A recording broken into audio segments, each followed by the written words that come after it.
A keni informacione ose që u vinë edhe nga bashkëpunëtorët tuaj në Partinë Demokratike se si është gjendja në bazën e Partisë Demokratike sot 7 muaj pas zgjedhjeve të 11 majit, dhe a keni ndërmend të dilni ju vetë si kryetari i Partisë Demokratike në takime me bazën, me demokratët e thjeshtë? Siç e kam shpjeguar dhe shpjegoj prapë, megjithëse kjo pyetje për fat të keq, po unë nuk mund të kufizoj gazetarët në pyetje, siç bën ai tjetri, të ka ashtu, nuk ka lidhje me temën që dola, po unë po ju përgjigjem. Absolutisht është deklaruar haptas mbi transparente se vonesa e analizës e diskutimit në parti për zgjedhjet, për farsën elektorale dhe grabitjen e zgjedhjeve, ka patur vetëm një shkak madhor, dhe ky shkak ka qenë pritja për publikimin e raportit përfundimtar të OSBE-ODIHR-it.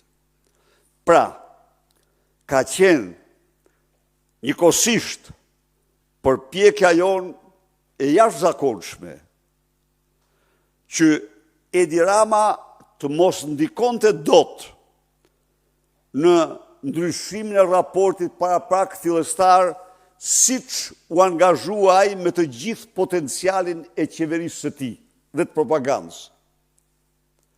Ka qenë paraqitja para publikut shqiptar dhe ju një dishmitar, që nga data, ta supozojmë 15 maj dhe mbrapa, çdo ditë, të fakteve, dokumentave të pakundërshtueshme, të cilat rrëzonin ose faktonin për çdo shqiptar dhe botën farsën elektorale të 11 majit. A ja dolem ne këtu? Ne ja dolem plotësisht.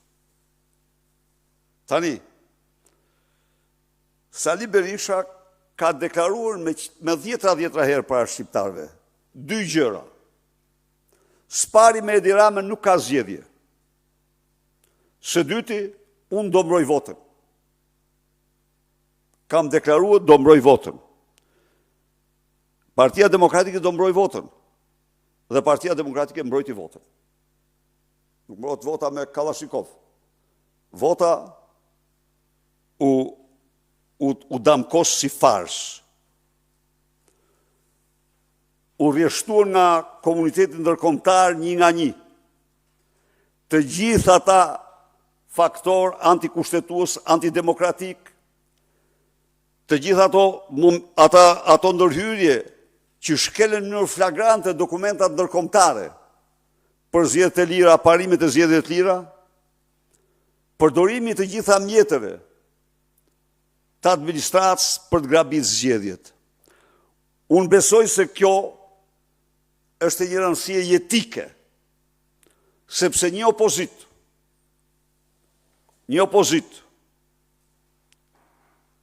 mund të pretendoj shumë gjëra, por ajo nuk mund të pretendoj të shpall fars zgjedhjet normale. Nuk mund të pretendoj të vërë në diskutim një opozit demokratike, të vërë në diskutim legjimitetin e dalë nga zgjedhjet të drejta dhe të lira. Dhe ndaj, përqendrimi ynë total, por e them këtu plotësisht i suksesshëm. Ne ja dolem me dokumenta, me qindra mijëra dokumenta, duke paraqitur para zyrave përkatëse, të faktojmë se kjo ishte një fars. Dhe ky proces, siç e dini ju, u zgjat jashtëmase përfundimi i raporti doli nga fundi i muajit tetor. Kjo është e vërteta. Së dyti,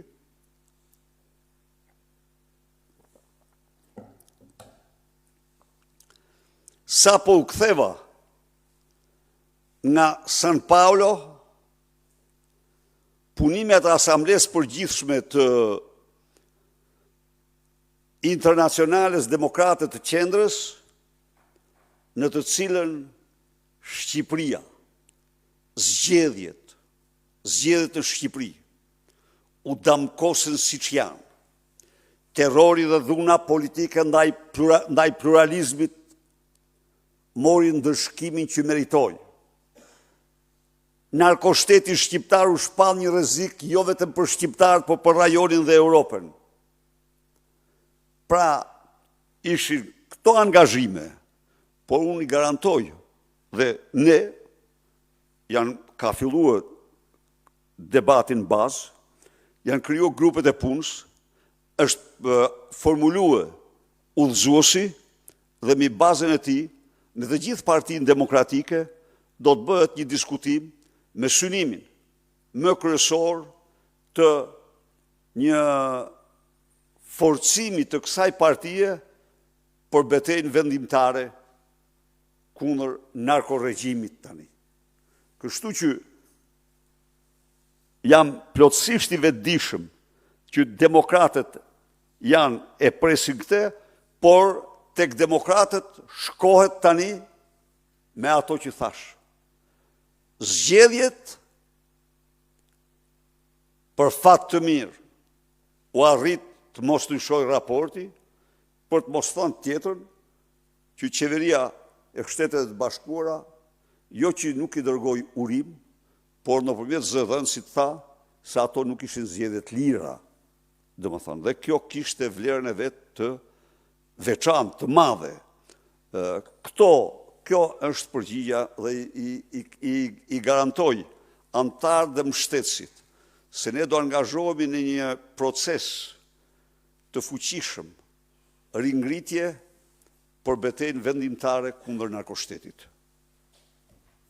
Zoti Berisha, SPAK me akuzat e ngritura ka shkuar në paradhomën e kryeministrit Edi Rama. Sipas jush, është një hetim i guximshëm i institucioneve të drejtësisë apo indikuar nga partnerët ndërkombëtar?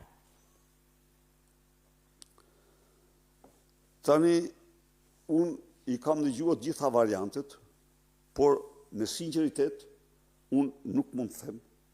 Ndonë se ju i dini që skepticizmin tim dhe disa qëndrime ndaj disa elementve të skapit partisë.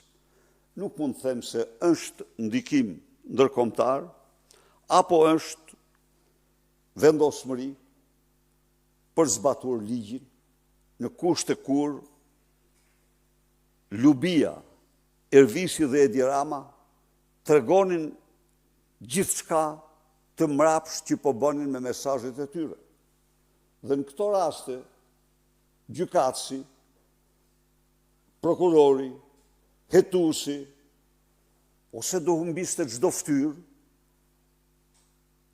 dhe do i thoshte burgut hapu, sepse një ditë ato do hetohen prapë, ose do bënte këtë që bëri, zbatoj ligjin, dhe në mënyrën më të lehtë, lehtësira, e zbatoj me lehtësira, e thash edhe një herë. Unë insistoj dhe do vi këtu para jush. T'ju faktoj se ata kanë vepruar si organizat kriminale. Edi Rama, Lubi Balluku dhe kryesor të drejtorisë rrugëve, do i shoh se çfarë funksionesh kanë, ata në dokumenta figurojnë organizat kriminale. Dhe në qoftë se hetimi, në qoftë se gjykata do t'i kualifikonte, do të nderonte ligjin, do nderonte plotësisht ligjin, sepse në çdo rast tjetër, kur 5-6 vetë bëhen bashkautor në një vjedhje ose në një krim, quhen organizat kriminale, kurse këtu nuk u quajtën. Nuk u quajtën. Se po t'ishte klapos Edi Rama me Lubin si drejtues organizate kriminale dhe shihet ti se si shkon të zhvillimi.